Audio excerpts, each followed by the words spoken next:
Hey everybody, welcome to Crack Pack Tuesday, number 113 on the Mana League. I'm John as always, and Amon Cat is long gone. Hour of Devastation's here. So we're going to crack open this pack, see what's in it, and see what we would take, pack one, pick one, if this was a draft.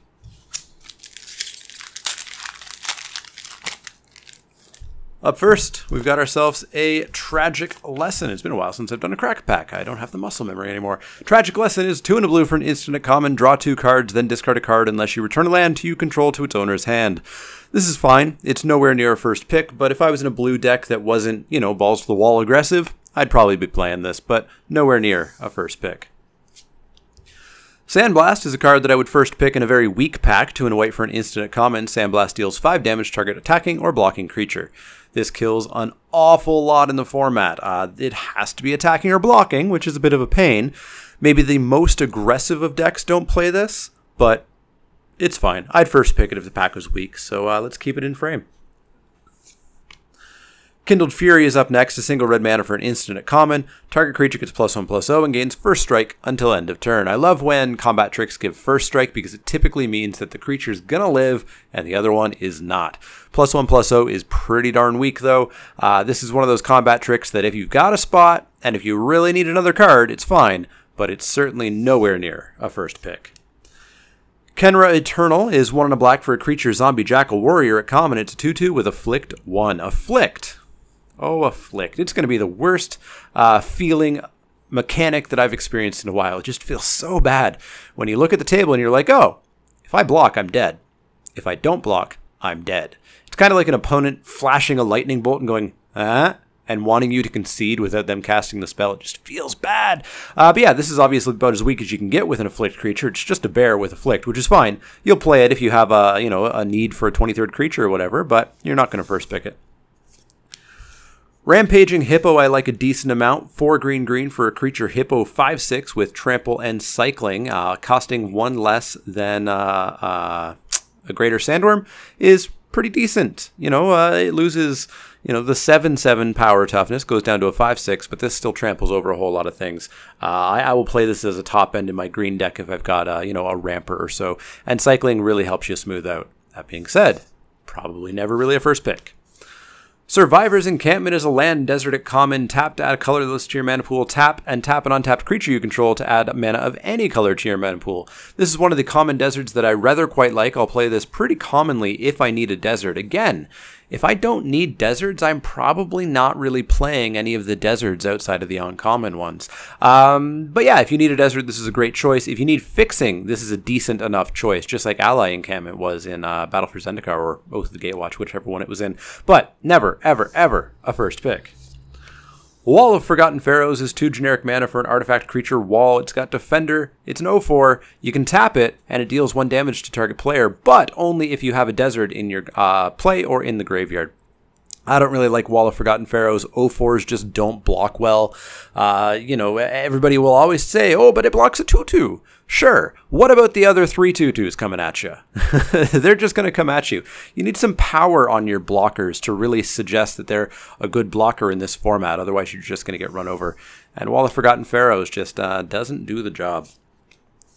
Defiant Kendra is the weakest bear we've seen in a good long time because it's just a bear. It's a 2/2 for 2, and that's it. Creature Jackal Warrior at common. Yeah. Like most other bears, if you need a creature, here you go. And if you don't, you don't. And you're never, ever first picking that card.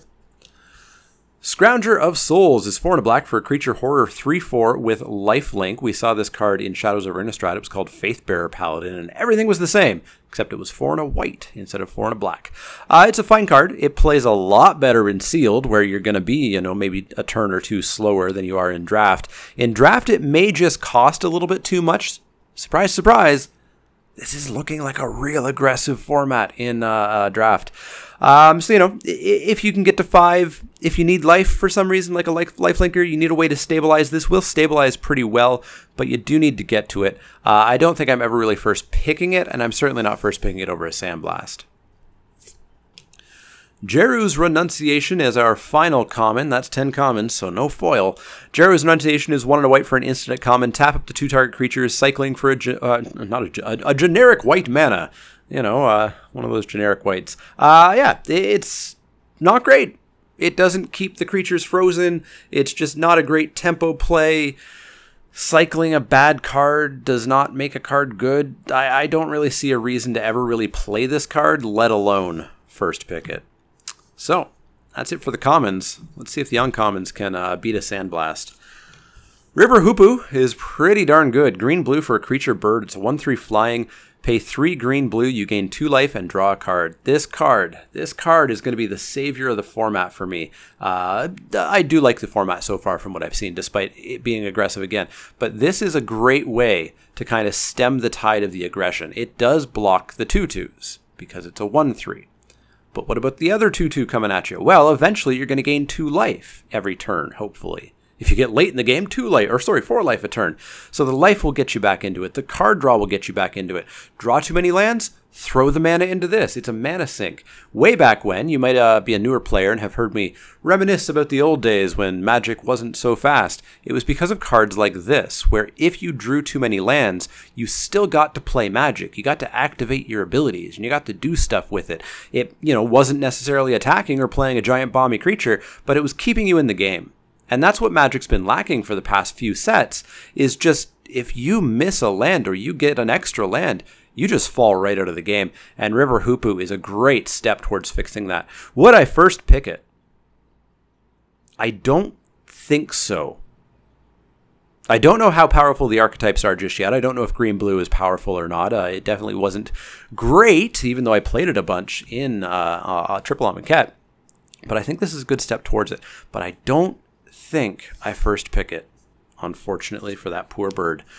Burning Fist Minotaur is our next card. It's 1 and a red for a creature Minotaur Wizard at uncommon. It's a 2/1. It's got first strike, so it's basically Ether Chaser, except it doesn't make a 1/1 with energy. But you can pay 1 and a red, discard a card, and it becomes a 4/1 first striker.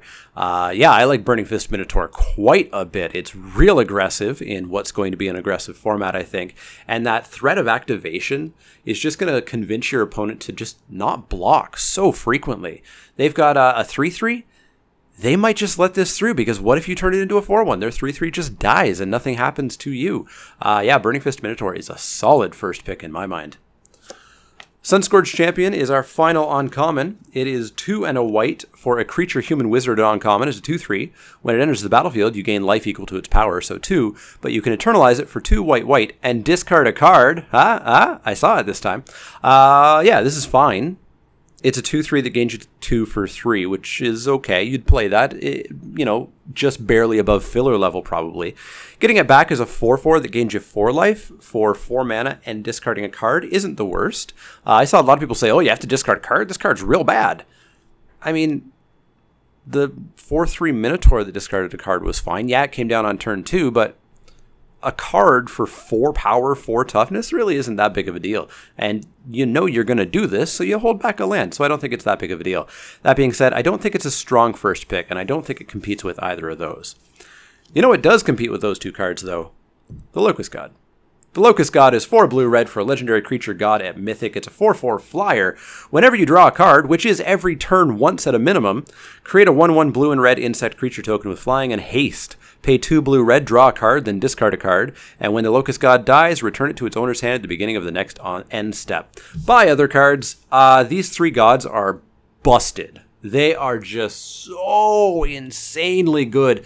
Thank everything that they are at Mythic and not rare. Yeah, these cards are nigh on unbeatable. Your opponent basically must have in their hand or top deck, some sort of really good exile removal immediately, or you are just going to plow right through them.